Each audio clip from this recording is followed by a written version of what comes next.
Welcome to the All Metal Mode podcast with your host, Michael Hare. Tune in every Monday night, 8 p.m. Eastern with co-host Gypsy Jules, and every Tuesday night at 8 p.m. Eastern with Matt Hoffman as we talk to guests, discuss metal detectors, equipment, and everything treasure related. Feel free to join in the discussion in the chat room during the show. And please, if you like what you hear, we'd appreciate you taking a moment, hit that like button, and share the link with your friends. We hope you enjoy the show. The All Metal Mode podcast starts right now.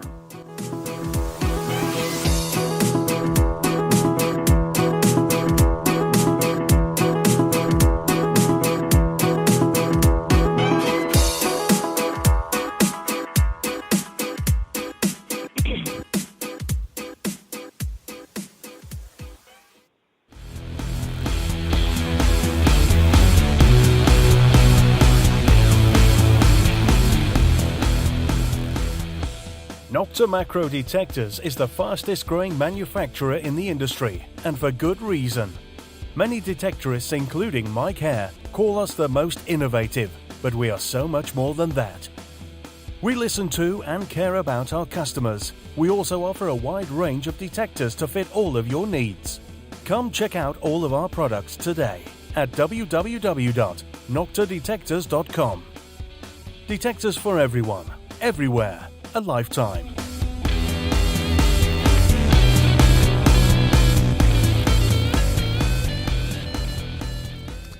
Hey everybody, this is Mike here, and you're listening to the All Metal Mode podcast with my special co-host, Gypsy Jules. All Metal Mode, you can find us on Facebook, All Metal Mode UK Facebook. If you're into Nocta Macro or want to keep up with the news, Nocta Macro USA. Every Thursday at 3 p.m. Eastern Standard Time is the All Metal Mode UK show. Of course, All Metal Mode every Monday and Tuesday night. If you go to allmetalmode.com, you can find my articles on. You can find my articles on the All Metal Mode website. Yeah, that's what I'm trying to say. Jeez, boy, I'm off to a start, right? That's just typical, right? You guys are used to it.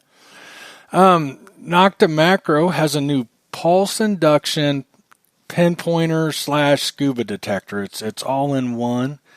Very cool. I don't know if you guys have seen a video of that. It is, if you have a Nocta or Macro, it works with the wireless headphones as well, which is really cool. Very soon, I believe, there's no word yet, the Simplex is coming out. The latest, again, from Nocta Macro, what I'm hearing right now is it's going to be $300. It's going to be waterproof, a double D coil. It's got 4 programs. It's operating in 12 kilohertz, super lightweight. Looks really cool. You know, who knows until it comes out. Of course, I have high hopes because I'm a big fan of Nocta Macro.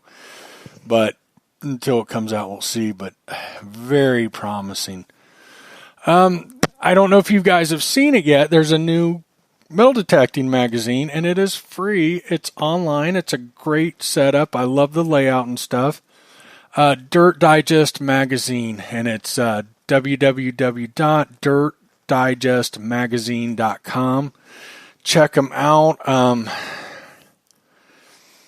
I can't say yet, and I'm pretty sure it can't be said, but I know something good that's coming up next issue. They only have one issue right now. They've got more issues coming. Obviously, it'll be once a month magazine, from my understanding. The next issue, there's a surprise, but I will tell you what I can tell you is my review of the Amphibia will be in there. So, and then the following month, I believe I'll have another review in there. So looking forward to that. Don't forget 2019 Watts Rendezvous 3-day Golden Treasure Hunt, June 21st, 22nd, and 23rd, Mancos, Colorado. $215 per person. I believe the cutoff is now May 15th. I keep messing that up, but check it out. I think you can find it on the Watts website, which is, I believe, www.ats I think. I don't know. We'll have to look it up and double check. But, yeah, Texas Treasure Show, that's still up in the air for me. I really hope to make it, but I don't think right now I don't know how I can do it. It's 26th, 27th, and 28th of April, and it's in Carthage, Texas. Tomorrow night, Matt and I will have Dale Sparkling on. One of our listeners was out detecting somewhere in the Gulf. They were beach hunting. And this guy pulled up and started talking to him. He's been metal detecting since 1971. I had a phone conversation with him over the weekend. Great guy. I can't wait to get him on tomorrow night. So tonight we're going to talk about beach hunting. I'm going to be really honest with you guys. I have done some water hunting and some beach hunting. I've in freshwater. I have never even seen an ocean. And that's where most people hunt, but we will talk a little bit of freshwater. Of course, Gypsy spent years on the beaches hunting, so she's going to, it's kind of going to be interviewing her tonight and getting all that, talking about beach hunting and stuff. We're going to try to get some tips and stuff out of her. Yeah, good deal. So, hey, Gypsy, how you doing? I'm doing wonderful. Well, Much good. better than I have been the last two podcasts. Right, you Losing my sounded voice. horrible. Right. And then you had the butt flu real bad. That's a rumor we heard. I don't know for sure. Yeah, that's what I heard from little Birdie. You're right. Oh, that's just wrong of me. Yep, if you miss show, You're so wrong. You or Matt missed the show, that's what I'm going to say from now on. You got the butt flu. Mm-hmm. Good times. So, what have you had going on lately? Anything good, exciting? Let's see. I've got a hunt tomorrow, a little hunt over in Austin at a property with a friend, Nice. a buddy of mine. So that's about the most exciting thing, other than being sick since I was back from the Charles Garrett Memorial Hunt. Boy, that really put me behind. So hopefully this week I'll actually get my video up on my YouTube channel, Zero Discrimination, for the Charles Garrett Memorial Hunt. So hoping to get that out this week so some of you that weren't able to make it can see some of the shenanigans that went on there and some of the cool finds. So, but one guy did find I think it was a $5 gold piece. I interviewed him. He's in the video. Got some other finds that were found that, weren't planted, besides the relic hunt and the silver hunt that they have with tons of prizes and stuff. So, that's still been my highlight, but I am so glad that the weather is starting to warm up, because when it gets too hot for the fields and the yards, I go into the water. So with the snakes and the leeches. With the snakes and the leeches. Gypsy and I were I'm just... still trying to... I'm still trying to talk Mike into coming river hunting with me, but he won't do it. He's too afraid of snakes and leeches. Yeah, before the show we were talking about getting together, and she's like, "You need to come down here and get in the river with me." And I'm like, "No way!" And she's like, "I'll chase them little snakes away for you." No deal. And then she went into leeches, like that's a selling point or something, right? And like, whoa, you had to go there. That's just a snake that attaches itself to you. No thanks. So, we've been talking about doing this show forever, and then we just started getting guests coming in, and you've been sick and stuff. But, I think I think it worked out for the best. This is a better time of year to be having this conversation. He said, yeah. Ken said, snakes move along and leeches peel right off. I don't care, man. Last thing I want to do is go water hunting with Gypsy, and I go screaming and running out like a little schoolgirl, and she loses all respect for me. And no thanks, Ken. snakes. I told him to wear, at least wear waders. I mean, the leeches probably won't get you that way. So, but still no go. No, Bill says they have leeches in the woods. Ugh. Yeah, I've never seen a leech in the woods, and I wasn't too far from Bill, but luckily. But the back, I don't know what they're like here. I haven't really had any issues, and I know there is, but my God, Ohio ticks love me. I mean, one of my last field hunts, there were some grown-up areas we had to cross through. I ended up going home with 7 ticks on me. Yeah, 7 ticks, and then I peeled a bunch off of me like ticks. We've heard your tick stories too. Yeah, I've got some fun tick stories. Yeah, you do. Oh my gosh. Yeah, somebody said alligator gar freaked me out though. Yeah, those. There was a lot of those alligator gar over in kind of the West Texas area. Those long teeth, they do kind of freak you out. But yeah, since our subject tonight is beach hunting, I tell you, one thing that I encountered so much of when I lived in Galveston was hunting the Gulf Beach. And when I go to Florida too, there's always the jellyfish, and there's a certain time of the year that the jellyfish, are pushed in right on top of the sand. So you really got to watch where you're walking if you're not wearing, some water boots or sandals or something. Right. Yeah, I got kind of a funny story. I had some friends. We were right out of high school, and they got drunk in Ohio, sitting at a bar, and they decided on a Thursday night to drive down to Florida and spend the weekend there. Just on a whim, everybody called in sick, and they didn't sober up till they got there. The driver, of course, I believe was sober. Let's just for this, let's say he was sober. They had a sober driver. They get to Florida, get to the beach. My friend gets out of the car, runs to jump in the ocean, stepped on a jellyfish, and spent the weekend in the hospital. Yeah. Oh my gosh. Karma. That's awful. Karma. And there's a part to that story that I left out that is well, I'm trying to think of how I can clean it up here. Okay. Yeah, let me clean this up a little bit. Somewhere on a stop, they stopped at I believe it was a gas station, and this gas station or wherever they were at had adult magazines, and one of the guys bought one. They're looking through it while they're driving down, and a girl that we went to school with was in it, that we graduated high school with. Oh my goodness! And she ended up going into, how like the HBO and Cinemax, they have like the soft.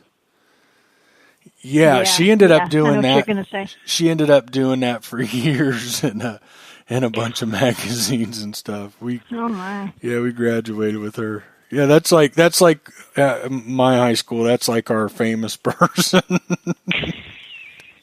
right? Sounds like an interesting high school. Right. Well, we'll leave it at that. That's not. That's enough of that. Oh my gosh. Yeah. Somebody said you should have peed on him. I wasn't there. I would have happily peed on him. Yeah. No, I wasn't there. I wasn't partying with him that night. I was a good kid in high school. I never did anything like that. I was, early to bed Saturday nights. You were to go to church. A little angel. Yeah, exactly. Yeah. I know you were. Right. Let's leave it at that. Well, anyhow, so I know it's kind of on the same subject, but it's we're not getting into with you just yet. The new Fisher Impulse AQ. Have you seen that yet? I don't think I have. Maybe I have and don't know. Fisher says they're releasing a new pulse induction detector with discrimination. Waterproof. It's supposed to be a beach and gold detector. I'm seeing mixed things. nobody knows yet for sure. I mean, who knows? There was one guy who said he tested it, found hundreds of gold rings and stuff that people missed. I'd never personally heard of the guy. I'm not doubting him. I just don't know him. I seen other people saying, I don't know anything about pulse induction detectors. I really don't. But, sorry about that. Some guys were saying with the settings, that's old technology and they don't think it'll work. I don't know anything about pulse induction, but there's already mixed discussions about it right now that I'm seeing. Yeah. But I think it will be exciting. It's something new out of Fisher finally. I mean, goodness, I think it's been over 5 years I've been hearing rumors that they're about ready to release something. And so I don't know. I guess we won't know till they release it. Right. Yeah, who knows? I mean, you just don't know. Just like that's interesting about Macronocta, though, and the new little small scuba one that you can convert into a pinpointer. Right, and if you got a Nocta macro detector, it works with the wireless headphones. That's really exciting. Cool. I'm really excited about the Simplex. And I've already talked to a couple people that have got it in their hands. Some people were able to get it in their hands at Spring Detectival, which if you didn't follow that or anything, or if you haven't seen, I know being here in the United States, some of you might have missed it, but Spring Detectival, which would have been not this past weekend, but the weekend before, a hoard of coins were found.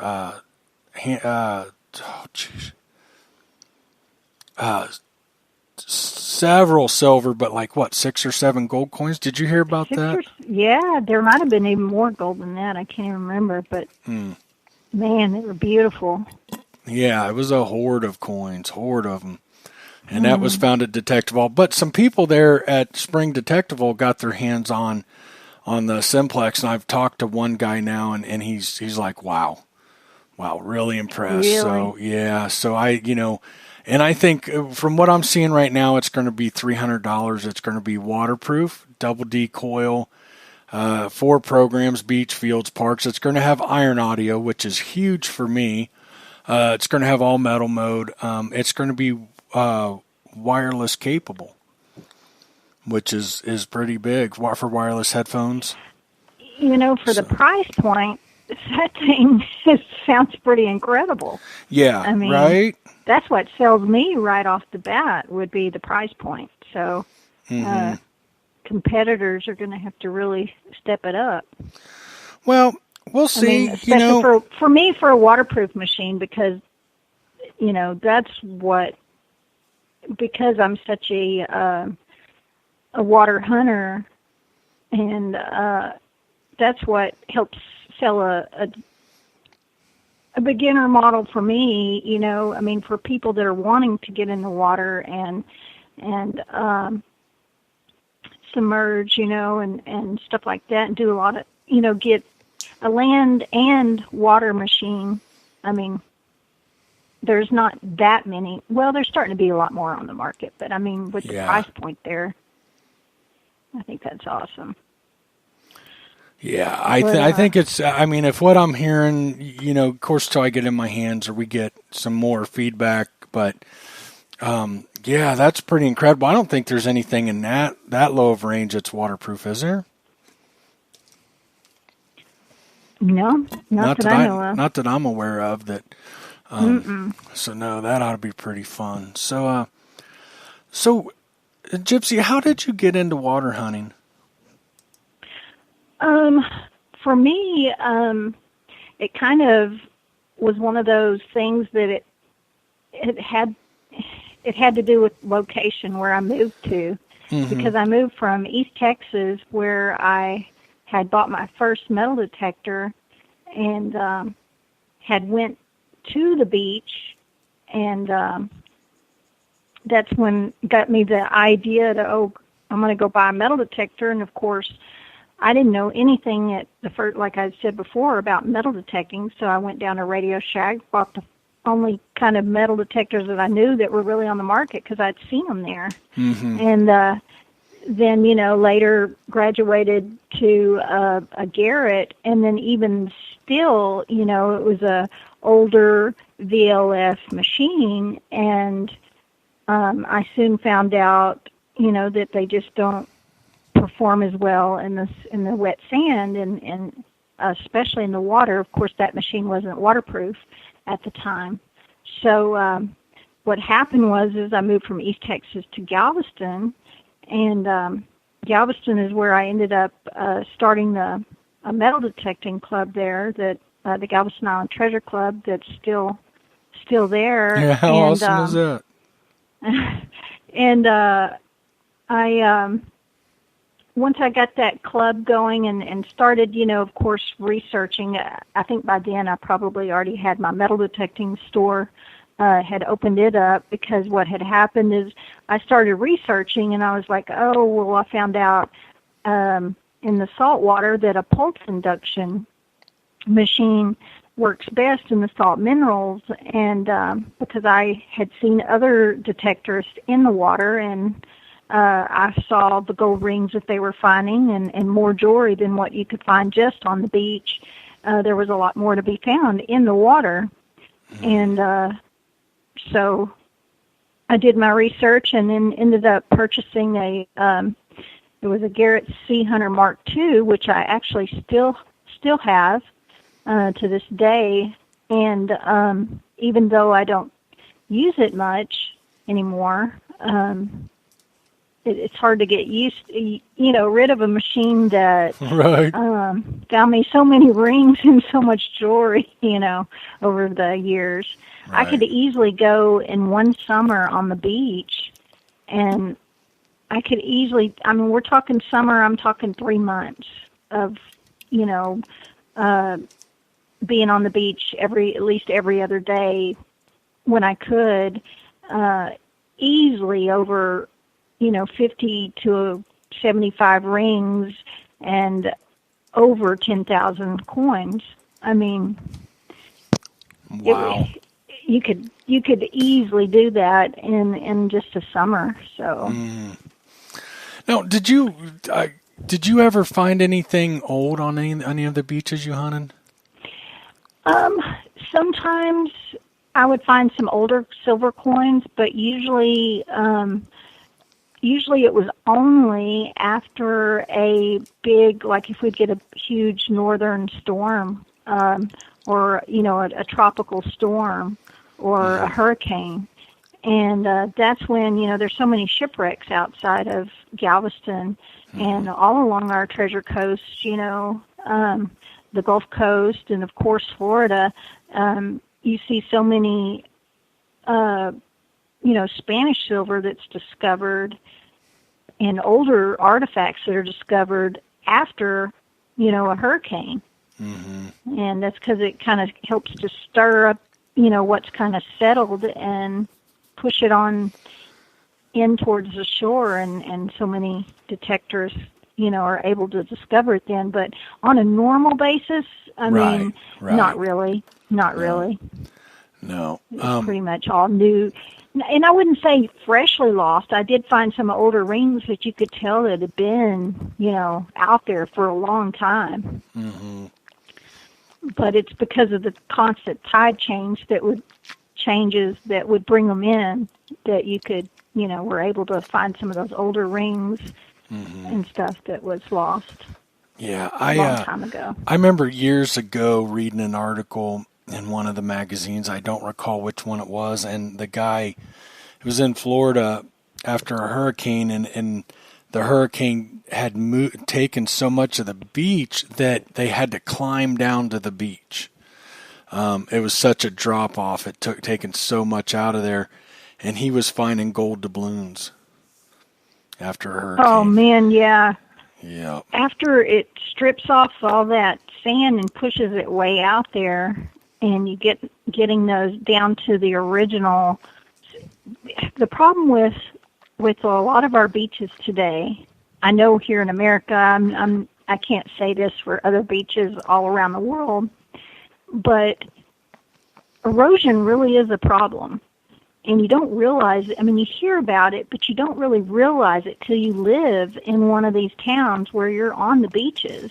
Yeah. And you're out metal detecting these beaches, and then you see after a storm or after how much the beaches have receded and how much they, have eroded away, that you've got most of the modern beaches now that are populated by, what I mean modern is people going to go spend their summer there and sunbathe and swim and all that are losing the stuff that we're finding now.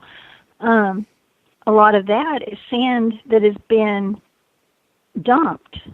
Yeah. Right. And it's on top of the deeper, the older, the good stuff. And that's what you want to go, get to, but we can't get to it because we have to wait for a tropical storm or a hurricane to, push that out. Mm-hmm. And I really realized when I lived in Galveston how much, they were constantly dumping new sand. And the only time I really liked when they were dumping new sand, I liked it when they would, sometimes they would go to certain sections of, what's the word I'm looking for? They would suck it out of the ocean and then dump it, in a big pile and then spread it out. So sometimes you could find some silver coins and some stuff that was in that sand that they've suctioned out. What's dredged? Yeah. Thank you, Bill. That's the word I was trying to think of, is the dredging. The way you... I'm not going to go there. Never mind. What? Oh, no, don't even. Okay. The way you said it. I know the way your mind thinks. No, the way you said it was so funny. Okay. Sorry, Gypsy. Okay, so they dredged it out. So it brought some of that. I'm guessing that was probably mixed in with older stuff too. Yeah, older so sand. Sometimes you would find some older, like older silver coins and stuff in some of that they dredged up. Yeah. But I know that a long time ago I was so into water hunting. There was this man that I met on the beach that had built this machine that was a mini dredge that he made out of a weed eater motor, and part of the weed eater itself, and he had cut it off a certain way to where you would strap it on to like your chest, and then the motor part would stick out above your head, and you would pull the string to start the motor. And then you'd go out there, when you got a hit, you would just turn it on and suck that find up, and they'd shoot it into a basket. Really? And it would save you all this time sometimes, especially if you're out there far enough. Of course, you couldn't go out too far because, the motor right. and stuff. But so I had my dad build me a mini dredge. Did it work? It worked. But anyway, there's so many. That's so funny. So many aspects, I guess, to beach and water hunting. But my favorite was just surf hunting. I remember the first time. I was out there with my sea hunter as far out as I could get, and I probably told this before because my neck, I was out there, the water was up to my neck, and then the waves, by the time I'm short, so I could only get out past the second, sometimes past the second sandbar, and it would be too deep for me. So the tall dudes, could go out there a little farther than I could. That's funny. So, as far as you can get out there was the best. But I remember my very first diamond ring that I found. I was in neck deep water, and scoop. Finally, I was like, I don't know if I can get it because the waves were slapping me silly and right and all that. And finally, I was like, okay, if I don't get it on this, I'm moving along to the next target, and I'm glad I, did that one more dip because I finally got it up. It was my first diamond ring. Wow. And that right there hooked me on. It's worth getting, beat up by the waves in the surf when you're out there digging diamond rings. Right. Right. It's kind of I like I said, I've only metal detected freshwater, but even little waves really throw you off balance. It's really it takes a lot of practice to get good at water hunting, especially I can only imagine with the waves beating you around. I mean, I've had boats come by and throw a little wave at me and stuff and throw me off balance, and so I can only imagine hunting out in the surf what it's like. How long did that take you to really start getting your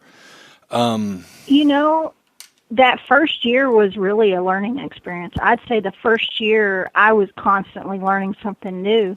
I mean, I would meet up with people that had been doing it for 30 plus years, already. I met the guy that had even worked with Garrett to build one of the first water machines, and he was one of the very first men to put a water machine in the Galveston, in the Gulf there, and he had literally jar after jar after jar after jar full of rings that he had found. I can't even imagine being the first, because I used to go into those restaurants along the seawall, and they would have old photos of literally thousands of people on the beach, in their old bathing suits back in the 20s, and I'm thinking of all that silver there, right, that they're losing, the stuff that they lost, and besides the coinage, but the jewelry, and he was one of the ones that got to rack up on finding a lot of that. Right. Man, I can't even imagine. No, right. But I would say, for anyone, there's a big learning curve. There is a learning curve from going from land hunting. There's a learning curve from going to just beach hunting and then into the water, into surf hunting, because the surf hunting is a whole different ball game. That's when the pulse induction really paid off, because I could take a VLF machine out there, and in fact, when I used to have my mine lab too, I'd take my mine lab, multi-frequency out there, and I really couldn't tell that big of a difference between my mine lab and my Garrett machines. The performance, I found gold rings with both of them, and in the wet sand. But with the pulse induction, I found a lot more because of the way it does handle the salt minerals. Yeah, right. And not just the salt minerals, the black sand. And so much of us, we hear people say, oh, well, my VLF machine or my multi-frequency machine that's waterproofed is doing just fine, and yeah, they have a lot of gold, and a lot of rings that they're finding, and jewelry and coins and stuff, and they may be digging them at decent depths too, but there's still stuff that when you're in that heavy, heavy black sand, you can't always see it until you're punching down with that scoop in that sand, how mineralized some of that salt water is. Right. Now, something that I wanted to ask you, and curious if you know, do you get any of that? I know you don't get the salt water, but on freshwater beaches, is some of that black sand on freshwater, is that similar to what you'd find? It's a little different. It's a little different? Not as mineralized? It's not as mineralized. Okay. Because a lot of that is more of that black, how when you're at a lake and you're in the freshwater, it'll kind of get that black sludge. Yeah. You know what I mean? It's more of a buildup of that as opposed to the beaches. I can't remember what, maybe someone in the chat knows what a lot of that black sand, it's more of a lot of the black sand, I guess you would find some of it in the mineralized black sand that when you're gold prospecting, a little along those lines. I figured it was different, but the last time I was it could be some of it, especially if they dump sand in it. I mean, it could have some of that. Hematite, magnetite, yeah. It's possible. The last beach I was at had a lot of. Once you got through the top, it was black. It was black, and so I just hadn't really seen it like that before, and I wasn't sure what I was in, but it was good. I had a lot of fun with the Amphibio doing that. Cool. But now, how long did you beach hunt? Like pretty solid, because you were going out several times a day. How long did you live down there and do that? Let's see. I guess around 5 years. I had my metal detecting store about 3.5.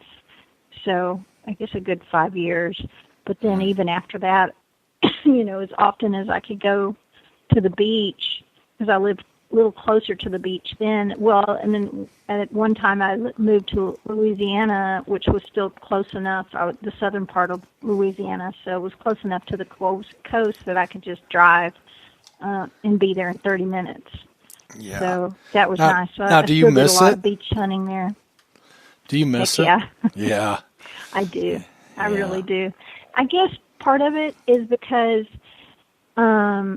you didn't have to go knock doors. You don't have to go, you could, any time of the day, if you've got the fever to get out and when you get that itch to get out of the house, you could just take off. And I lived literally 2 blocks from the beach, so I could walk there. Oh, man. I bet that was good. One of the things I think, some of the lure to me and why I would like to get more into it, I just, when I lived in Ohio, I was so far away. Now I'm closer, at least it's like a 2-day, it could be a 2-day venture, but, I think there is always that chance that something could come up, and there's a chance to hit a good ring, and you don't have to ask, you don't have to ask permission. All those kind of things are very, something that makes me want to do it. I mean, I understand rarely does anything old come up or, from the old shipwrecks and stuff, but, just to know that there's always that possibility could keep me going. There's always that possibility, right. And it's kind of like, for any of us, we, even when we go hunt a modern park, there's always that chance that there was something older there, of us finding something older. Same way on the beach, especially with all the history there. And the history when I lived in Galveston just fascinated me. I was reading every kind of book, from the 1900 Great Storm, and I went to that museum there, and I was just blown away with what was just right underneath my feet, right outside my house, the bodies that were buried, because, what happened during the storm, I don't want to get too gruesome, but I mean, so many people died during that 1900 storm, and the bodies had washed out, and then the sharks would take these bites out of them or, whatever, and then they'd wash back in, and they'd be all bloated. Finally, they had to take the bite. There was just too many. They would pile them up in the street, and they would make a mass grave or burn some of them. Wow. I know that sounds gruesome, but, I mean, the history on there was just, it's history, and it sounded almost like a war zone, but and just the things that were lost during that 1900 storm. And when I'd get a permission to hunt a homestead, and Galveston was always, always on your mind. And not to mention Civil War stuff. There were quite a few Civil War skirmishes in Galveston. Really? Where we would go and dig some Civil War bullets and stuff that actually happened right there. A lot of it was covered in the bay, but you can still recover. In fact, I found my Civil War brass stirrup there. Oh. That I love. Yeah, that was one of my favorite finds that I found in Galveston. Do you still have it, or was that in that think, collection that got stolen? You know, I thought I had it. And I had been looking for it, and I'm thinking that when we were painting, I packed up a lot of my finds, and I'm hoping and praying it's still in the garage, packed up somewhere, because I have not found it. I have been looking frantically for that thing, because I don't think it was stolen in the when my house got broken into. Somebody mentioned in the chat, easy diggings, and that's another thing that I love about the beach hunting. It's just, you know, the most easy digging you'll ever do. The only harder part is when you're in the water, is digging and retrieving your targets.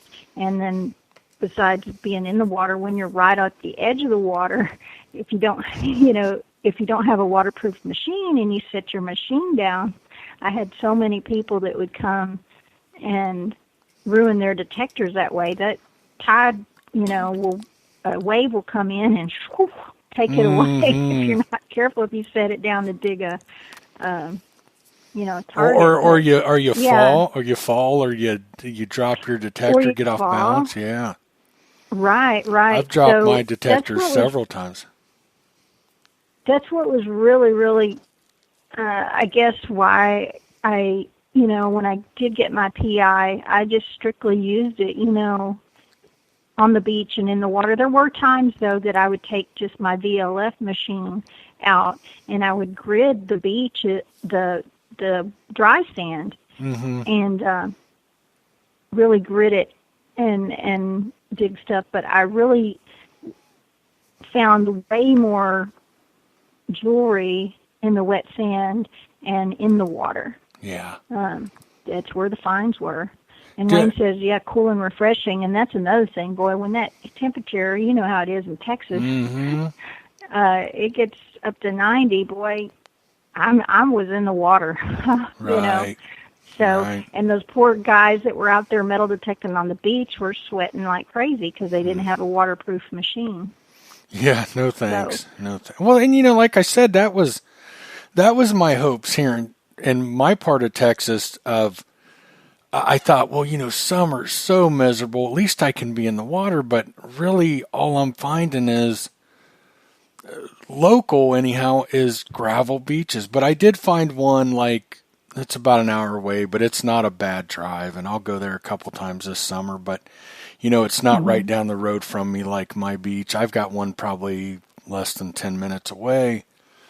I just didn't know.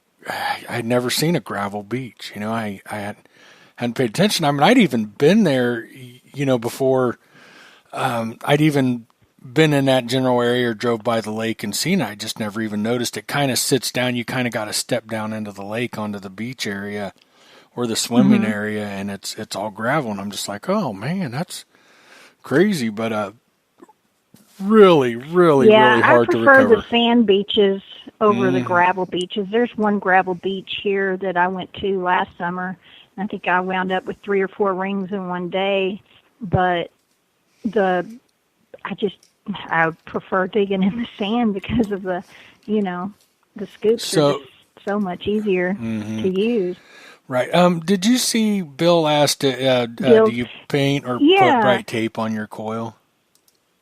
I never did, and I think it's a smart idea, especially if there's a lot of swimmers around. I could see putting bright tape, on there. The problem I always had, I did have people trying to, especially kids, when I'd be out in the water and there would be a lot of swimmers around, and you would have them come right up upon you. They wanted to be right in the middle, and if you've got a scoop with a sharp point, you have to keep those kids away. So, you don't want anybody stepping on it or walking into it or anything. So you really had to watch. But it's smart, I guess, to put some bright tape on your coil too, keep it from stepping on it or getting someone else to step on it. And so you can see it where you're. And you can see it, but it was clear enough for me. I could see mine, so I never did that. And believe me, I'm no expert. I don't have nearly the time in it. I don't know about you. Did you have a system down on how you did that when you were in the water? Like, for example, what I would do, I'm left-handed, so I would swing. When I got the center, I'd put my coil in the ground, because I mean, freshwater beaches usually are murky. You couldn't see your coil after just being in a couple feet. I would put my left foot right up the back of it, my toes, the end of my swim shoes, my water shoes, right up to the back of it. I'd remove my coil, put my scoop, which is sharp, in front. Make sure it was in plenty and far enough in front of my foot, and then I would drag it back until I felt it hit my toes, the front of my shoe, and then I would dig down. Do you have a system like that, or is there anything? Do you have a better? Yeah, pretty much. I'm right-handed, so I always carried, my scoop in my left hand. When I'm on the beach or like in the wet sand, I would drag my scoop. That way I could kind of see where I'd been. A lot of people do that. Mm-hmm. But if there's a lot of people around, I don't always do that. Yeah, you kind of get your own little system down and what works best for you. But I pretty much found out once I pinpointed it, I would stick my foot there, then pull my coil away and do basically what you said. Yeah. And usually if it wasn't very deep, but see, part of that, I see some of these, back then I even weighed less than what I weigh now. So we won't go by weight, but for some people, and for some of you men, that are in the chat, you could easily get, you're scooping that sand and press down with your foot, with your body weight, and get down there a good 8 to 10 inches, and get it up on your first try. But for me, the buoyancy when you're in the water, it kind of makes you want to float, and I didn't weigh that much back then. So we're talking around 115 pounds. So I'd be kind of, bouncing around. So I had to really press down, sometimes even almost with 2 feet, to get my scoop down in there. And, I don't know, for most of you, y'all probably don't have that problem. So, right. Yeah, I just, with a little effort, I go down a foot, and being a fat guy, it ain't a problem for me to get my scoop in there. Right. And here's another thing, though. When you're in, and a lot of you probably wouldn't notice it as much, because if you're able to get it on your first or second try, because, you've got more weight behind it, you can push and pull that up. Well, here I'm balancing on this little scoop, trying to push it down in the sand and keep the waves from knocking me over. So I'm doing that, but if I didn't get it on the first or second try, if those of you that water hunt or beach hunt, that object is going to sink even deeper, because it's like this little funnel, with that, once that water, that sand just feels right back in. Yeah. It gets real fun at times, don't it? Yeah. So sometimes,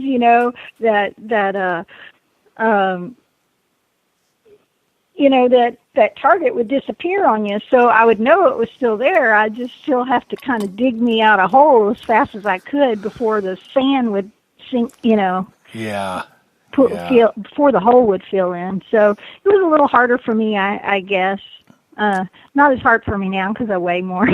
Right. We won't go. What do you weigh now? 116, 117? Let's just stick with that and move on. Let's just stick with that. Yeah. We'll move on. I'll take that. So you mentioned the rings and stuff, and what were some of your best finds? What was some of your most expensive rings? Some of your favorite finds, kind of stuff. I found a lot of gold rings. More silver and junk rings, just like most of us do. Right. A lot of yellow gold. But I did find my very first platinum ring. I found in Galveston, and it was a men's wedding band. And a funny little story. I might have even told this before, so y'all forgive me if I have. I don't think you have, but maybe. Okay. I might have told you, but maybe I haven't here. Hopefully not. But funny little story, my parents would come down and from East Texas and visit me from time to time, and they loved, because my two kids were younger then, much, much younger, and my two boys, and they would, kind of babysit the kids so I could get out and play. And but there would be times where grandmother would stay at the house with the kids, and me and my dad he still loves going out digging with me. Mm-hmm. And he likes to dig for me. He doesn't like to metal detect. He likes to dig for me. So on this particular morning, we got out early so we could beat the crowd. And I think it was early or it was late. I think it was early. Anyway, here we go. Right. So we get out to this beach, and it's a popular beach there in Galveston, and I'm out there, detecting, and my dad's like, I'm going to take my sandals off and set them down here. So he sets them down, and we start walking along the beach, and we walk, because this particular beach is a really long stretch. And so we went from like one jetty to the other jetty. And we're walking back, and all of a sudden he sees one of those beach graders going down the beach. They'd grade the beach every morning. And he sees it, and he's like, oh, no, my sandals are down there. So he takes off running and goes down to go try to get his sandals before the grader gets them. Well, I'm still detecting along the edge of the water, and he goes chasing. Well, he got there too late, and it took off with one of his sandals, and he was able to find one. Oh, no. So here's the story, though. If he wouldn't have lost that and left that, I probably wouldn't have went back to that side of the beach, because we were getting near the end of when we were kind of ready to head back to the house. So he was down.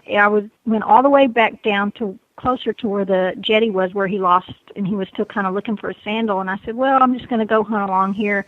So I put my coil in the edge of the water there, just in there in the shallow. And I was using my Garrett Sea Hunter, and I got a really good signal. And he goes, hold on, let me dig it. So he took the scoop, and with one scoop, there was this gigantic ring in there.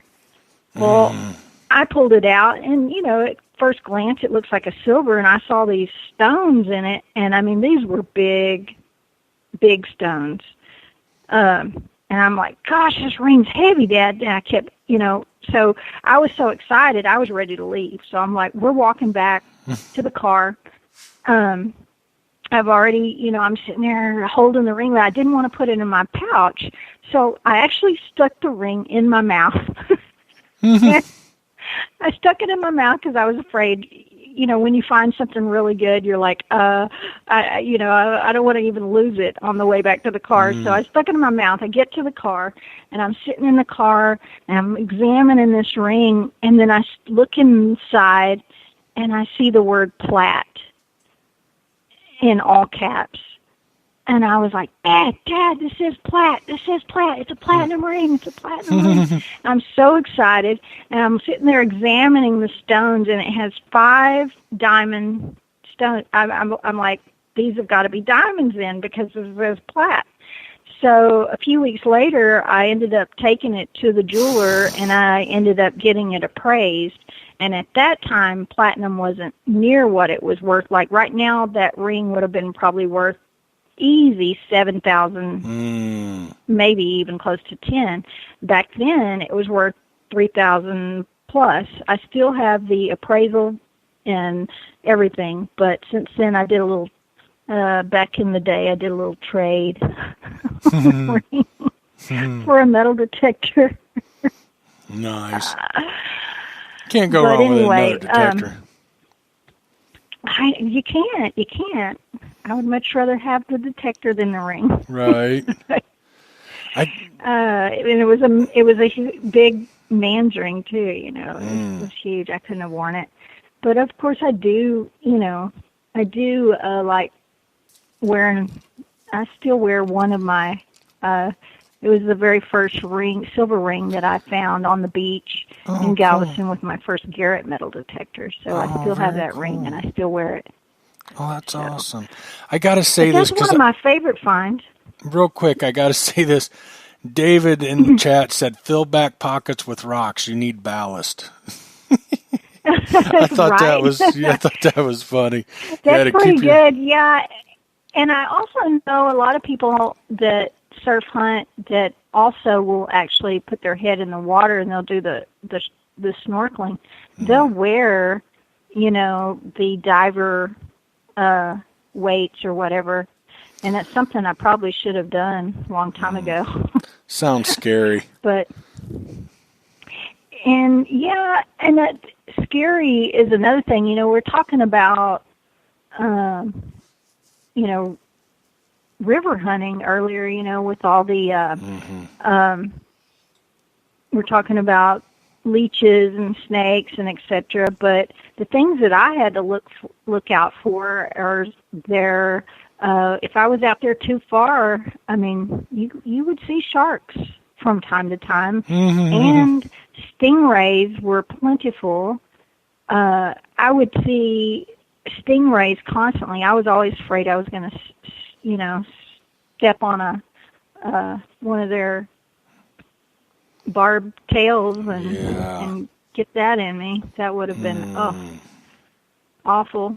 So, I mean, there were things that you had to look out for, but probably one of the other dangers is that they say that, there's been many detectorists that have drowned out, because you've got the riptides you have to watch out for.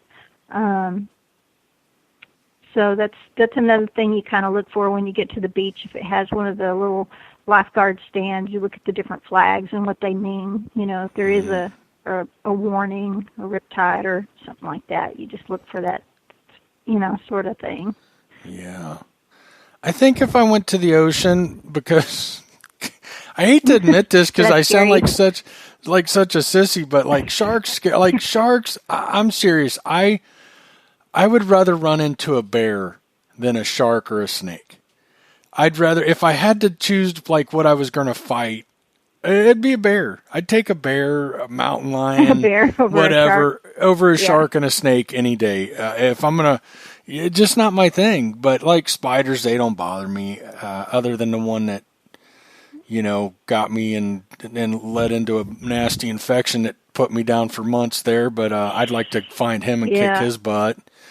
I had one of those spider bites too. I think I mentioned before too. So I don't care for spiders either. Mike said in the chat, stingray shuffle. That's another thing. Yeah, you kind of learn to do is the stingray shuffle in the water. This is another thing that just reminded me of a story. I was out there metal detecting in the water, and this was when my oldest was, my youngest was still in diapers, and my oldest was sitting out in the shallow, fairly shallow, with my other son, and I'm right in front of him metal detecting, just to watch him, And then my oldest son lifts his arm and he says, "Hey, Mom, look!" And he lifts hand up out of the water, and there's a crab attached to his hand. Oh my God. I'm freaking out. Shake it off, shake it off. So, yeah, I guess you have to contend with, crabs too. But for the most part, wear safety shoes, just like when you're in the river, stuff like that. I did, though. I will admit that I beach hunted a lot barefooted. I did, especially in the water. I like the way it felt. So, but yeah, when you step on a sharp shell or, all fishing hooks, stuff like that, you got to really be careful. So there's a lot of other dangers. I always wear shoes. I've got water shoes that I wear because I don't know, it creeps me out. Just creeps me out. Yeah, I do now. Like when I go to Florida now and metal detect, I wear shoes or I have some water sandals too that I wear, but I prefer my water. I have found too many hooks and sharp aluminum and all that stuff to it doesn't. Shoes. I always wear shoes because you just never know, what you're going to step on. You really never know. No, I know people found knives and everything else on the beach, open knives, knives that are open and everything else, and I'm not cutting my feet. Mm-mm. Yeah, and something that you don't find as much with the VLF machine, but I would find with the pulse induction machine when I'd be out there, because you would find an occasional needle or you would find a razor. There were other dangers that were in that water, so it's kind of the double thing where we always talk about how we're helping clean the environment. We really are. We're helping making it safer too for the swimmers and the kids that are out there. It blows me away the stuff I have pulled off of beaches, out of the water, and out of the kids' playgrounds. I don't know if you were on with me, but I was telling a story recently that I'll take Monkey over to the local playground at the park, and I'll metal detect. I found razor blades. I found sharp pieces of what's a razor blade doing in a playground? What is it doing here, right? Yeah, that's horrible. So, I don't feel guilt. I've not even found anything but some modern change in the playground. But heck, when I don't have nothing to do, but hang out with her, and watch, I'll take it over and I just look at it as cleaning. I mean, I'm not going to find anything. Yeah, you're doing a little service. Yeah, couldn't tell you how many pieces of sharp aluminum, laying on the ground right under the wood chips even. All it takes is one kid to knock those over and another kid running right behind them. A lot of kids take their shoes off at that playground and play on the equipment and stuff, and it's horrible. I don't get it. That's sad that kind of stuff ends up. But yeah, we're doing a service. Have you found this? I know this is kind of getting off beach hunting, but when you're hunting those little tot lights and it's that ground, the wood chips, I was hunting one a while back, and I went ahead and just left it in all metal mode, zero discrimination, just so I could hear everything. And I was getting these little iron blips, so I went ahead and dug them, and some of this was actually nails still embedded in the wood chips. No, I haven't seen that. I have dug up some nails, but not embedded in the wood chips. Yeah, I found them, embedded in the wood chips. But anyway, I guess that's off subject. I guess we should get back to the beach. Do you have any? Maybe we should talk about equipment or something. Yeah, I would love to talk equipment. Again, shoes. I'll go back to that. You need a good pair of shoes. I highly recommend it. I always wear shoes at the beach. They're cheap and they protect your feet and stuff. And really, the only other thing that I really have is scoops. You see these scoops, $180, $200, carbon fiber shafts, $100, and you're thinking, wow, $400. You can get up to $400 on a good scoop. I've got a Sunspot.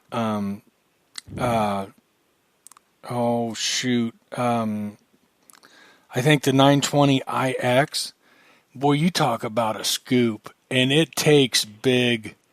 It takes big chunks of sand. You don't sit there and spend the time. It's so worth the money. If you're going to do any kind of serious hunting, I've had the cheap sand scoops and stuff, and they'll do it. But if you're going to be serious about it, it's just like anything else. Invest the money in a scoop. It really is.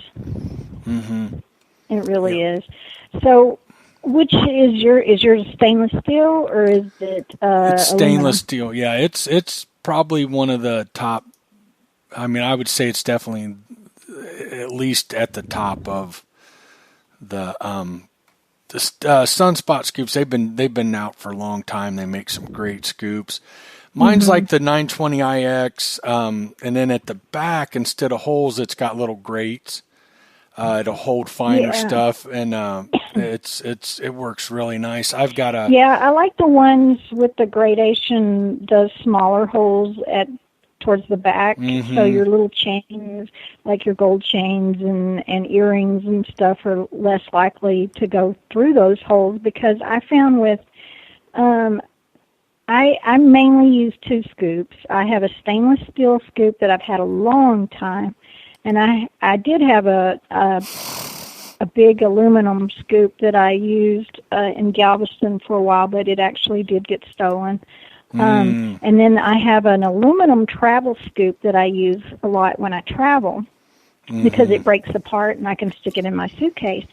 But what I had to do with both of those scoops is because the holes in them are smaller than a U.S. dime, but yet I noticed I was still losing the little stuff like earrings, little gold chains, stuff, the small stuff would fall through the holes. Yeah. So what I did, for those of you out there that may not have one of those scoops like Mike has with the gradation, what I did to mine, and I'd actually seen I kind of learned this from another detectorist there, you can take either like a small little, I guess you could call it chicken wire. It's smaller.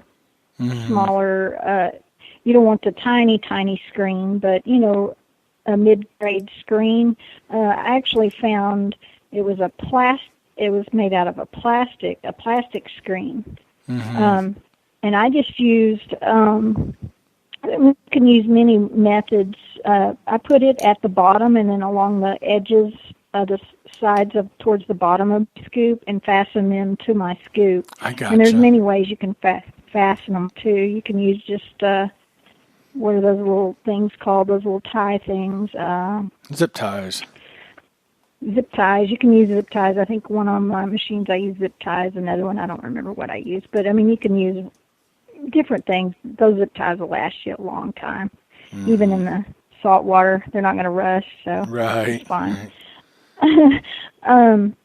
But I did that, and what I also did, because I was, at the time I was using the pulse induction, so I was still digging a little bit of iron, if there was any iron or anything on or like hairpins. You dig a lot of hairpins and stuff like that. Yeah. And they would fall through your tinier holes. So what I did is I fastened the magnet to the bottom of my scoop, and that would catch those things. So you're not, having to go back. And anyway, Scott said he's looking to buy a scoop soon. Scott, the Sunspot, let me look it up again. I've got the 920IX, I believe. Yeah, the 920IX. I know a lot of people like that. T-Rex too is another one that's popular. Yeah. The Sunspot scoops, I think they were one of the originals. They've been out for a long time. Yeah, I've had. I know they've been copied, and they've been copied, and that's kind of a shame to see. But man, I've used mine in the gravel, and it holds up. It's a stainless scoop. It's expensive, but if you're gonna get into some serious hunting on the beaches, it's worth the money. I used a cheap one for years, and it got me by. It did okay, but when you get a good one, you're like, wow, wow. It makes a major difference. Yeah, that thing will cut through the sand like butter, and you can take but you're not going to miss, if you're out in the water, you want a big scoop because you want to take a big bite, so you're not out there getting beat by the waves. You want to recover your target as soon as you can. And if you're, maybe not for somebody like Gypsy, she might not want like some of the biggest scoops out there, where like Sunspot's got the like 720, which is smaller. But I would recommend, if you're a bigger person, can really put some weight down on it, get you a big scoop. Because you want to, water hunting's tough. The bigger scoops are better anyway, because they've got a little more weight behind them, and it'll actually sink into the sand a little easier. So it actually works good for even smaller people. Yeah. I've heard the T-Rexes get good. I've heard the T-Rexes are good. There's, I love my Sunspot. I wouldn't trade it for anything in the world. There's T-Rex, I know, is real popular. What's some of the other ones? I can't even think. There's a company I think they've copied. They're called Stealth Diggers, or Stealth Beach Scoops, or Stealth Scoops. I believe they've taken. I don't even know. I can't say exactly, but I heard that they were copies of the Sunspot scoops. I just don't know, but that's a heck of a scoop. The Sunspot. Yeah, and I think Bill put a link to in the comments of a. I went to it. It's a backhoe. He's being funny. That's the next scoop he's buying is a backhoe. I see machinefinder.com. I just opened it, and it's Bill says cool. RTG Extreme. I'm not sure. I've never heard of them. But yeah, I'm telling you can't go wrong with a Sunspot. Again, I've heard great things about the T-Rex. And stuff like that. But now, how do you dress when you're out water? I mean, do you wear a big hat? Do you? So for me, and this is really, since my cancer and stuff, I'm a little more cautious than I used to be. Because I'll be honest with y'all, when I lived in Galveston, I was out on the beach so much in the summertime, I could go like 8 hours nonstop. Wow. And I just had a water and with me, and that would be it. And I would wear sometimes like a sleeveless shirt, but the older I get, I don't tan anymore like I used to.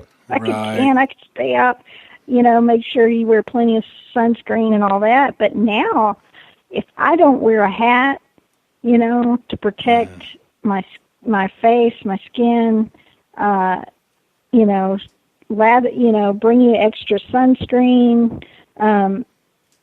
Another very important, I think it's very important, is be sure and wear a hat, something to protect your face. Wear something to protect your skin. It's worth it in the long run, because unfortunately, we get old and our skin too. Yeah. I talked to several detectorists that have developed skin cancer because that's what they do. They did like me and did a lot of the beach hunting, and after a while, and you're in the water, even the waterproof, sunscreen will wear off. So wear the protection. Be smart about it. Another thing that I consider one of the most important things, of course, your number one, is the scoop, because you got to have a way to retrieve it. Although, maybe I'm getting off subject a little here. I met a guy once in the water. He was water hunting, and I'm sitting there he doesn't have a scoop, and I'm thinking, how is this guy retrieving his stuff? He was using his feet, and I mean, he could retrieve a coin. Oh my God. You know, I could probably retrieve a pair of sunglasses with my feet, but I can't retrieve something that small. But this guy could retrieve anything with his feet, and that's what he did. I'm like, how in the freak, you know, I wouldn't want to do that either because of what we discussed earlier. You may be retrieving something super sharp, you know, but this guy did it. It was pretty amazing. But back to stuff that you need, you must a good water pouch with mesh holes. I prefer something that has 2 compartments. One for my trash, and then one for my really good finds. And those are readily pretty easy to find and good prices. You can find them, you know, on most any metal detecting website. A good mesh that you can wear around your waist. I do know that some people will tie like a little. They'll use like maybe even a small jar and put a little rope to their loop or their belt or something, and they'll put a hole in the lid of a little thing for the little things that they, and screw that on into a little, what am I trying to say? You know, like a little jar that they'll put some of their really good finds in some of those that will kind of float along with them. Yeah. But I prefer to zip it up, my really good finds, and put them in a safe place. Right. And 2, out of sight, because you have 1 million people walk up to you. If it's a crowd, you got 1 million people walking up to you. Hey, you find anything? I just almost always just say, yeah, coins. I'm finding some coins. I don't show them my finds. Now, if someone walks up to me and says, hey, I lost my so-and-so ring over here, and they're describing it to me, and I found it, of course I'm going to, you know, give it to them. But don't make the mistake of saying, oh, yeah, I found a such-and-such butterfly ring with a diamond in it, and then to a little kid, and then they go tell their mother, and then they have somebody walk up and say, hey, I lost this. Right. Keep your stuff, and you didn't find anything. I'm with you. Yeah. I would happily return anything.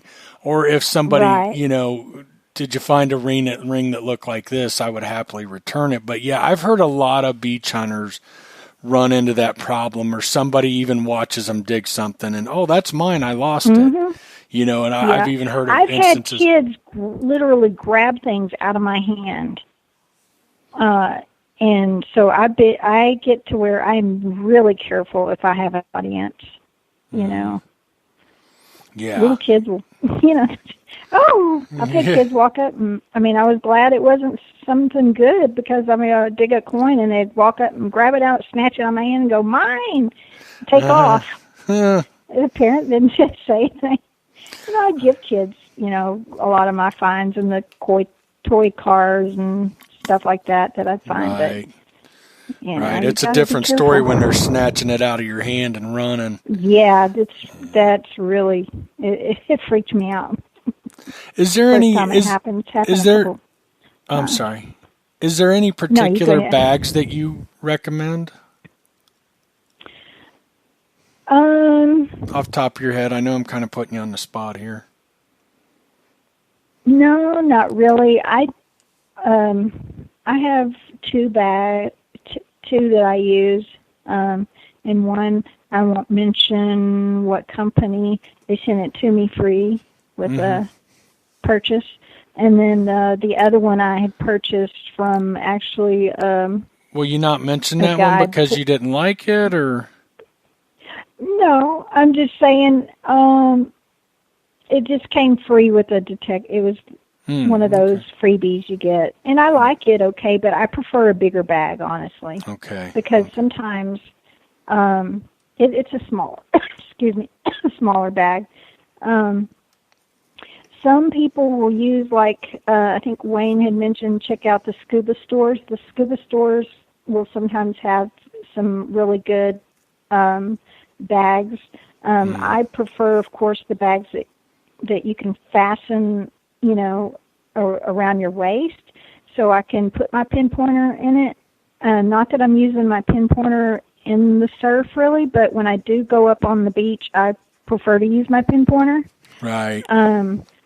But the dive stores will sometimes have those little baskets that open and close too, that you can throw your bigger, like your aluminum cans and trash cans, fall and stuff into. Mm-hmm. So that's why I do prefer a larger bag, and one that goes around the waist other than one that doesn't. So yeah, now, like Bill said, or a cheap laundry mesh bag. Those are good for just like you can tie on for your aluminum and your trash. You could tie it on your belt or waist for an extra bag. Yeah, that's a good idea. Yeah, especially for trash. What about the laundry bag? Is what I was saying. Oh, yeah. Oh, another thing that a lot of people have done, if you take a regular, say, for instance, some people will take one of their, maybe they've got an extra land bag that they use, pouch they use for land hunting. You can punch your own holes in it and make it into a mesh bag. I gotcha. People punch holes into the bottom so the water and stuff will run out. But typically, if it's not a mesh, it will tend to float still some. Hey, Steph was out with the kids. She's getting ready to come home. They're home. The dogs will probably bark. So, okay. Go into equipment, detectors. Talk about what detectors you can use and what you want to use where. Because I know on like saltwater beach, mostly PIs, and tell us where you can. I know you've kind of touched on this, but I'd like to go a little bit further if you don't mind. Right, a little more in depth. Okay. Yeah. Let me start out by saying that if you're going to hunt the beach, it's perfectly fine. Use the VLF machine or whatever machine you're using. What I tend to do is I will work a beach if I'm really wanting to, work it really thorough an area. I tend to find more if I grid it than if I'm just kind of randomly going up and down the beach. Grid it just like you would a yard, and you will find a lot more. Now, make sure you're overlapping your swings and not going at a fast pace, because you will miss a lot easier because there is some minerals in that, there is some salt in that. So now make sure you're overlapping your sweeps and yada yada. When you're I'm sorry. You go for it. When you're doing that, yeah, of course that's when they're going to come through the door and the dogs are going to bark. Teddy, no. When you're doing that, you're gridding the beach. Are you in the like the towel line, or where do you specifically? Do you have areas? That's a good question. Because again, that's for a VLF machine. So if you start at the very edge of the beach where it just starts, say from where people walk to their car, right directly out on the beach, you will find a lot of people don't detect these areas as much because you tend to find a lot of trash in this area. But if where the trash cans are usually lined along the edge of the beach before you get down onto the beach and down to the towel line and closer to the water, if you will detect that area closer up to where the beach very first begins, where people are walking out to the beach, they're trying to carry their towels and they're trying to carry their coolers and all that good stuff, detect that. I found a lot of stuff closer to the parking lots and the trash cans and stuff. Yeah, you will find more trash there, but sometimes it's worth it. Also, people are leaving, and if they remembered, and a lot of people, like, it's a little too late, they'll try to take off their jewelry and wrap it in a towel or wrap it in something, or their money and stuff, and they'll drop it along the way out.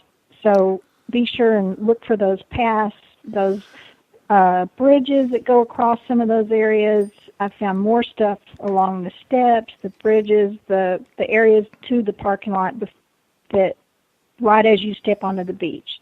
I got you. The other, and a VLF machine will work perfectly fine and all that. Mm-hmm. It's usually, your dry, hot sand, and you can get some good depths there. Okay. If you will follow a grid, though, this is what I found.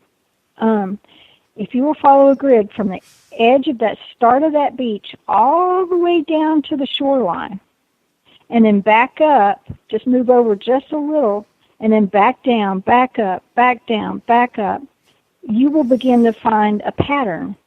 Mm-hmm. And these patterns, you'll see where the tow line is, you'll see where people, sometimes they will even, the area where people will play ball, frisbee, etc., and stuff like that. You'll find those areas where you'll find some of the random jewelry where they're all sweaty and their ring will fly off while they're playing frisbee. So you'll find those little hot spots where maybe somebody sat down and like the towel line, you'll tend to find more coin spills. The towel line is where they're sitting. They've come in from the water maybe, or they're haven't changed out of their jeans and they've got their swimsuit underneath, and they sat down in the sand and all their pocket content slipped out of their pocket. Right. So you'll find those hot spot areas. Now, those hot spot areas, if you find a hot spot area, like if you're wanting to just detect the towel line, then you could go up and down the beach just in that general area and grid it the long way. Yeah. Of the beach. But what I like to do is grid all the way down to the shoreline and all the way back up, and that lets you know that learn that beach better and learn where those areas are, so you can focus on those hot spots. Because here's the number one thing that a lot of people that go to a beach, they're visiting a beach, they've never detected a beach. If they will, before they're heading out or planning a beach trip, if they will check the tide lines, go to your website and type in where you're going to be, and you type in a specific location once you get to the tidal charts. And most of them are on the fishing. Usually the tidal charts are most used by fishermen. So they're on some of the fishermen websites and stuff. Okay. So look up tide charts, and you look up the area, specific area where you're going to be, and you find out the times of the low tides and the minus tides. Okay. Now, there's certain times of the moon cycle where there's not going to be a minus tide. But if there is a minus tide, if you look at that chart and you say, oh, there's going to be a minus tide at this time, and maybe it's at 2 o'clock in the morning, well, you're going to want to go hunt at 2 o'clock in the morning on that minus tide, because what happens is that tide goes out even further out than you can probably even possibly get in there with your neck up. Wow, it'll go out neck that deep far. in the water. Now, when you're depending on how negative the tide is, though, how far. If you're goes okay, out. so you would go out 2 a.m, negative tide. Would you get in the water, or would you just hunt up to it? Not as much at night, because Right. I did notice when I did at night. I mean, I did some shallow water hunting at night, but I didn't care to, because I would see all these weird creatures, and it kind of freaked me out at night. I want the visibility that I had during the day, so even with the night headlamps and all that, I just would tend to beach hunting at night on a full moon. There's nothing like it in the summer. I My bet. gosh. I got to take you, Mike. We got to go. I would love to. But I remember once my parents came down, and it happened to be a minus tide, and we stayed out on the beach as a whole family. You know, we had the kids out there. Both my parents were there. We stayed out on the beach. It was probably 3 a.m, but It was because it was a minus tide, and it was a full moon, so you could see. You didn't even need a flashlight. Wow. And I found more pocket knives that night. I think I found like 3 or 4 pocket knives. Wow. And besides rings and other stuff, but those minus tides, man, you got to look for the low tides and the minus tides when you're beach hunting, because you're going to find a lot more jewelry that way. You can get out there farther. You can get out where you can get out there farther. Right. Mm-hmm. So, number 2, like we were kind of touched on earlier, after a storm and stuff, the cuts from a storm or a rain, also were like if there's a water that drains down to the beach, and it cuts the sand, dig all those cuts. Get in there in those little where the water drains, and it kind of leaves an indent. Cuts. Yeah, I've heard any that. Cuts. Man, I've found more stuff that had been there longer. Not necessarily old stuff, but that you could tell had been there longer because there was beach cuts that, you know, you're talking, if you've got a 6 to 10 inch to, you know, a couple feet cut, you're down there in that sand where your detector couldn't get before. So, right. So look for the cuts. Also, like when it is low tide, look for those little, sometimes it's not necessarily a cut, but it's a low spot. Where the water's kind of settled, a low spot. Hit those and take your time. I've found a lot of rings in those. Even sometimes those high spots, if there is a high spot of a where the tide has gone out, and, you know, like what we call the like when you're out there swimming, you've got the first, what's the word? I can't think of anything that I'm not sure what you're talking about there. Okay, there's like a low spot and a high spot. The sandbars. That's what I'm trying to think of. So there's usually 3 to 4 sandbars. Well, a sandbar is the higher part of that bar, and then it drops off and goes lower. You know how if someone's swimming in the ocean, since you haven't been in the ocean, so you probably, wouldn't know that. But if you're out there swimming, you'll hear these, kids, and they'll say, hey, let's swim out to the second sandbar. Well, the second sandbar, they'll have to swim past the deep part to get to the high part. Okay. Detect on those high parts, too. Of course, more is going to accumulate in the low parts where you can't reach. That's why you want to hunt the minus tides. But hunt those sandbars. You'll be surprised, right. What'll be on those. You got me excited about this. And now you want to go. We do. We need to plan a trip. We were talking about it. Yeah, we do. I think now maybe we could do like a 2-day trip kind of thing, but just even a 2-day would be worth it. It would be worth it. With Steph's work up in the air and stuff, I hate to spend the money, and we're trying to see what's going to happen and stuff. But a 2-day trip wouldn't be anything. We need to do it. Now, you already touched on this: beach hunting versus water hunting. Water hunting. I mean, would you always hunt with a PI detector in the water? And then, Well, since Garrett came out with the Max and the Pro and the Gold, and they're a VLF that is waterproof. The last several times I've been to Florida, I haven't brought my pulse induction. I did use a Fisher. It might have been a CZ20. I think we talked about this earlier. I do want to say. Yeah, I can't remember. I used and I've used Fishers in the past on the beach and in the water. I've used Whites. I've used just about every brand. Mine Lab. I still, if you're gonna water hunt, surf hunt, I would really recommend you use a PI. Yeah. Now a lot of people that hunt now they'll swear by, maybe an Excalibur 2, and they do great with that. And I've got lots of friends that use those in the water, and they do great with them. Mm-hmm. And but I mean, I know, technology is,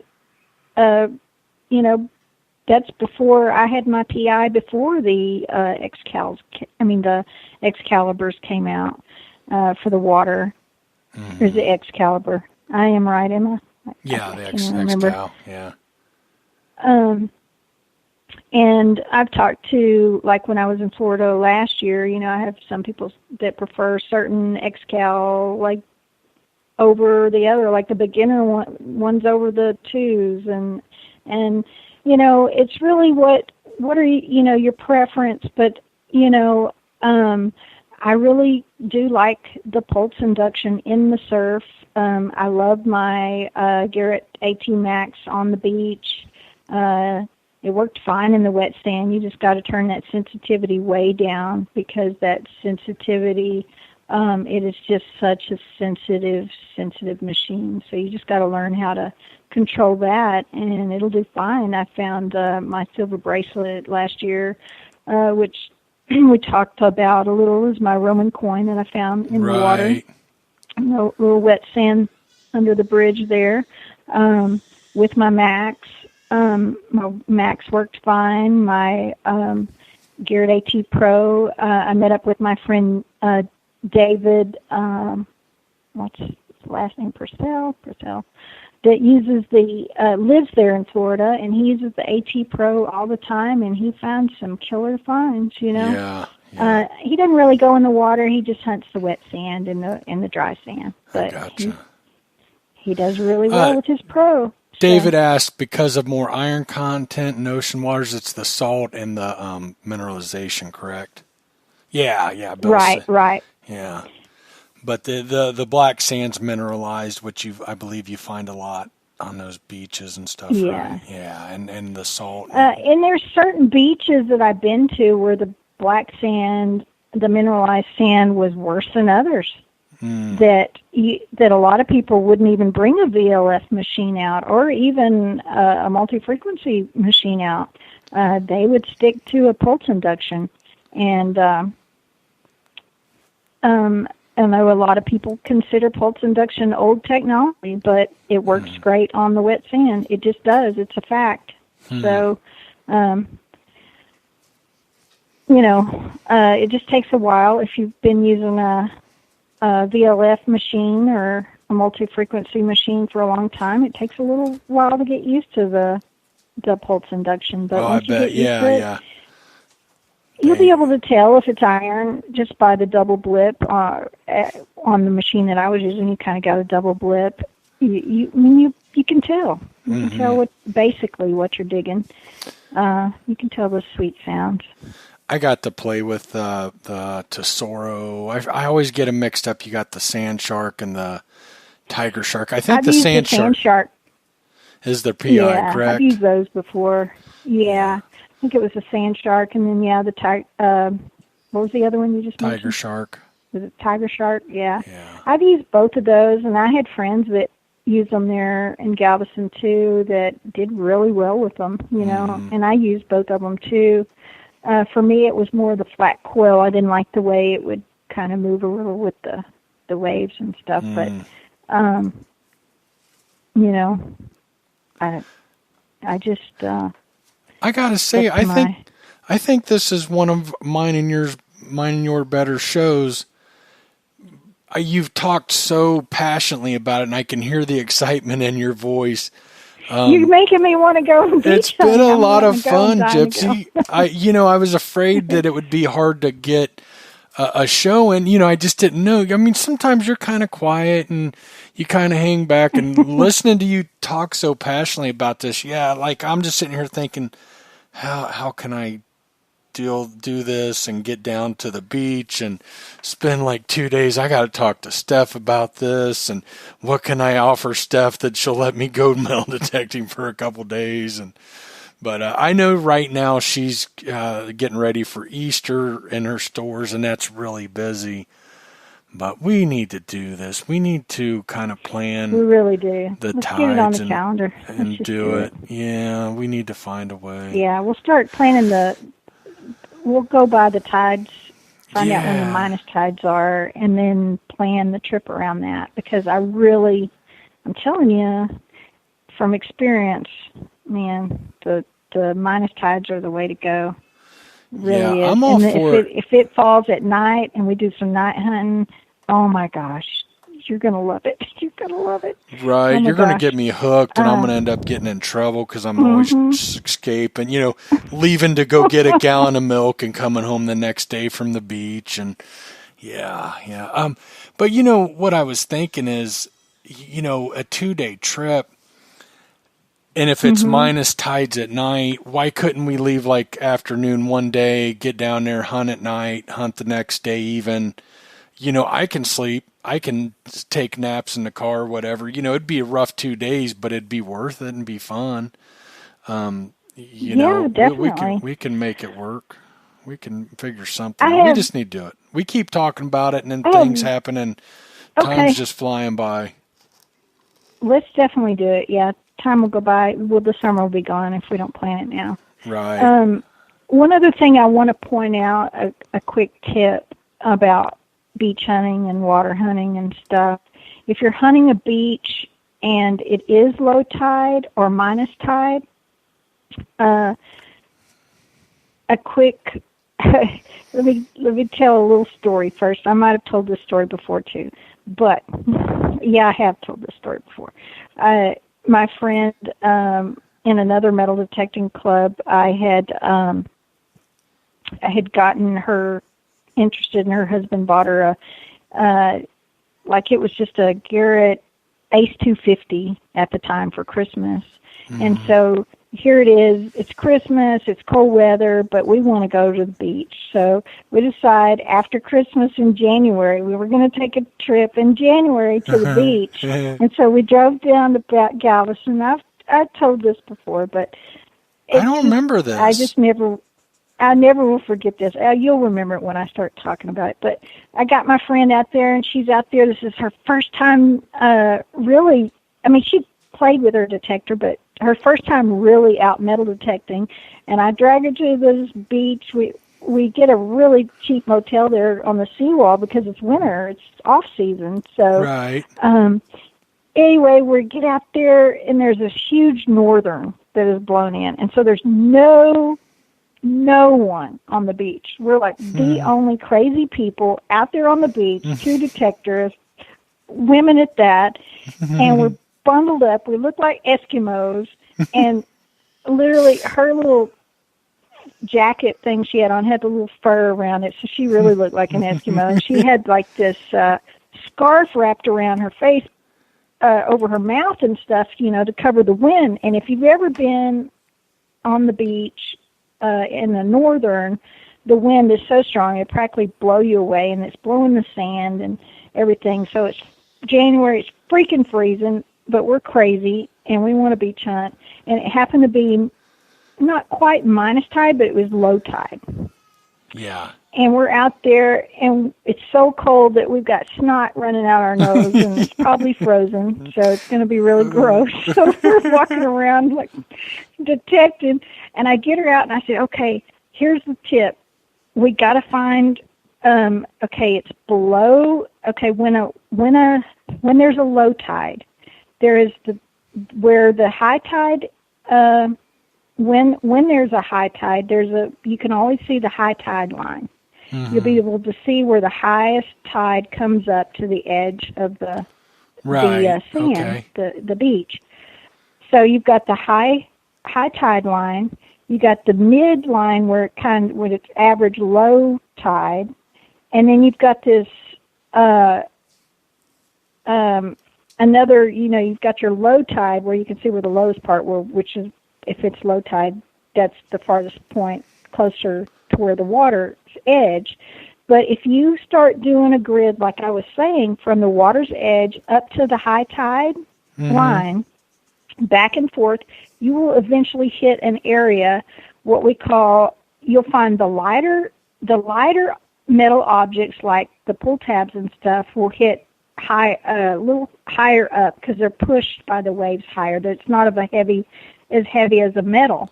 Okay. And then if you look below that line, once you start hitting those pull tabs, you're like, okay, I'm in one of those lines, so I want to go a little below that line. So you start hitting that below that line, you'll start picking coins out of that area. And that's your ring zone. That's where a lot of that settled, your heavier objects have settled. And so I brought her out very first time. It's freaking freezing. And lo and behold, she finds her first freaking diamond ring. Gold, and it's a gold ring. Wow. So she was hooked. She ended up with 2 rings. I think I ended up with 3 rings. I ended up with 2 gold and 1 silver, and she had the 1 gold diamond ring, and then I think she ended up with a silver ring. Wow. So, yeah, it was worth that trip, so it was so worth it. Now, one other thing, we're kind of winding down here, but now it can be dangerous following the low tide and the minus tide out and you can actually get caught up in it, right, when it starts to come back in? When it starts to come back in, you got to really pay attention, and especially if you're not using a waterproof machine or, if you're just using your VLF that's not waterproofed or doesn't have, all that, you want to be especially careful because one big wave and your machine's gone. You ruined it. Right. So you really, really have to be careful but usually it's a slower tide, and that's another thing where those tide charts come in handy. You can look at when it's going to be at its lowest point and when it's going to start heading back in. So you've kind of got an idea of a time frame you've got to work that.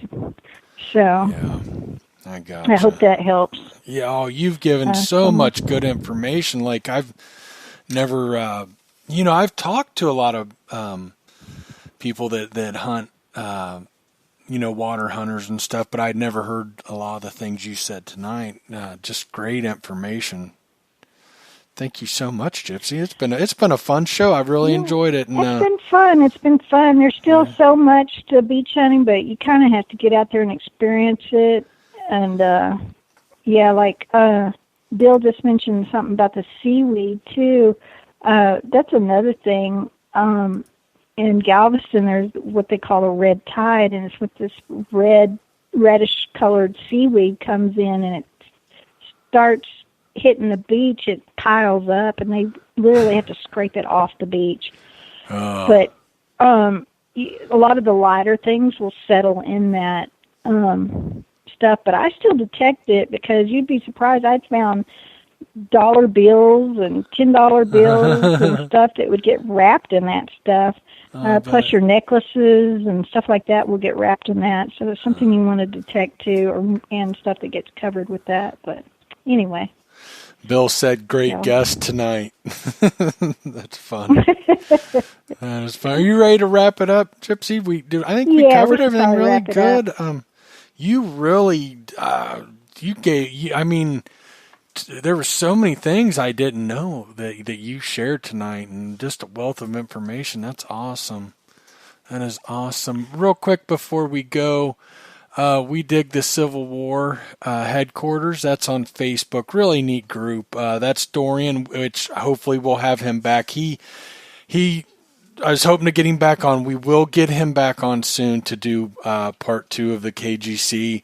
He's hunting today and tomorrow with a couple guys, so he couldn't make it. He actually kind of offered, and I'm like, no, spend time with them. I didn't want to, take away from that. Zero Discrimination on Facebook and YouTube. Girls Rock Metal Detecting on Facebook and YouTube as well. Kimmy recently started a Facebook group. It's doing really good. Ohio Relic Hunting on Facebook, one of my personal favorites, being from Ohio. Dirt Pirates Detecting on Facebook, and I love watching Huntress Kimmy and Cloudhopper Scott when I can catch videos on YouTube. They're great. Don't forget about the new magazine, Dirt Digest Magazine, dirtdigestmagazine.com. Great new magazine. It's free. Check it out. It's great. Anything else? You got anything else for us, Gypsy? No. Any Wayne announcements? mentioned the Watts again, and we had mentioned that at the very first of the show. So don't forget to check out the Watts website and check out the upcoming hunt in Mancos. www.watts. Well, hold on. I'm off that screen. www.hts.org. I think we got, and they've got a hunt coming up June 21st, 22nd, and 23rd, Mancos, Colorado. Of course, we mentioned this at the beginning of the show. $215 per person. Wayne, I believe, cutoff is May 15th, correct? Correct me if I'm wrong. I believe they moved it to May 15th, but I've heard great things about Wayne's hunts, Watts hunts, and hopefully I got it right on the date. But anyhow, we're going to wrap it up, guys. We're going to call it a night, and thank you for tuning in. I hope you guys enjoyed the show as much as I did. Gypsy, I don't think it could have gone better. I didn't know how it would go. I didn't know if we'd have enough to talk about, and you just blew it away. So good job. Good job. Oh, thank you. All righty. Thank you all for tuning in, and have a good night. Good night. Good night, Gypsy. Good night.